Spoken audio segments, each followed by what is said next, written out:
Good morning, everyone. It is a real pleasure to be here. I think we're on the verge of something pretty exciting in K-12 education.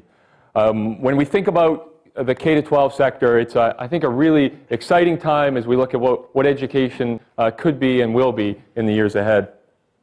Usually when I get a chance to give talks like this, I show a series of provocative videos, and I try to create a sense of urgency in the crowd about a system that we need to have now.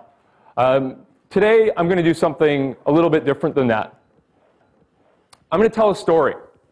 I'm going to tell a story of what I think this personalized learning or 21st century learning or whatever that term is that you use to describe the world that we think we need to have is. And this is not going to be a story about what could be or what should be or what would be if we just had enough money, but actually a story about something that we've done. And this is so not about what we could do or would do, but something that we did do. The Vancouver 2010 Winter Olympic and Paralympic Games were an amazing experience for our city, our province, and our country. Many of us involved in education worried the Games would come through our city and would be an opportunity lost, that the Games would flow through and this chance to engage these kids in this worldwide experience was going to be somehow just not fulfilled.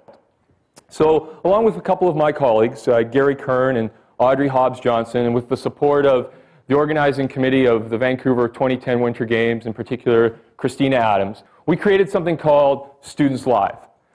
And Students Live, at its core, was a student reporter program, the opportunity for 25 students to report on the Games. In actuality, it was way more than that. It was an absolutely transformational experience for all of us who were involved. And here's a little video clip from CBC that gives you a little more background on the program.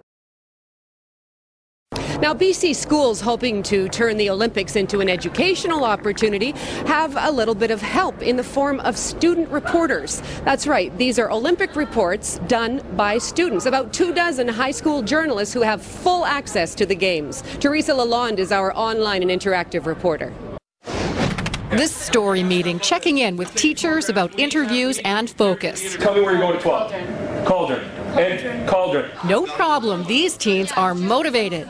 Interviewing Chinese people, seeing what their views on culture is. Everyone has a plan and a deadline. The 24 students audition by submitting videos to their schools. They report in English and French. They're not just interviewing other young spectators, they're going to press conferences and events. VANOC supports them, so does the BC Ministry of Education. And so it's a great opportunity for them and for the hundreds and thousands of students who are in school right now in our province and elsewhere who want to hear from a student's perspective about the Games. A big story, the chain-linked cauldron, and what people think of the changes. Maybe some other sort of barrier, I don't know. What would you guys suggest, like plexiglass? I don't know, you probably get some kids snot on there or something. Everyone gets a chance to ask questions and record answers. Subjects are easy to find. You won't believe the access these students are getting. They're meeting more people than I am. I actually got to speak with Maëlle Ricker. I thought that we were going to have troubles trying to get interviews with people, but everybody wants to talk and everyone wants to share their story. The Cub reporters have quite the following. Schools across BC are using the Student Live site in their classrooms. Hundreds of teens are following them on Facebook and Twitter. And guess what? They're learning with every tweet and status update. Teresa Lalonde, CBC News, Vancouver. So that's great. You know, the students, they're working side by side with international journalists. They're getting to go to Games on an almost daily basis. You know, wonderful experience for those during the Games and during the Olympics and the Paralympics. But it was way more than that. The lessons that they learned transcended the one moment in time or just the Games. So we started with an application process.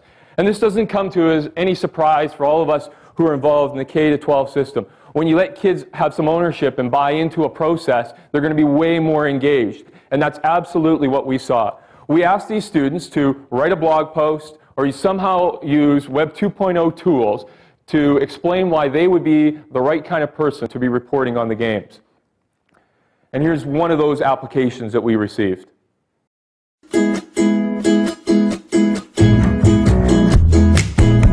Hi, my name's Emily Chan, and I'm here in Whistler, BC right now, the home of the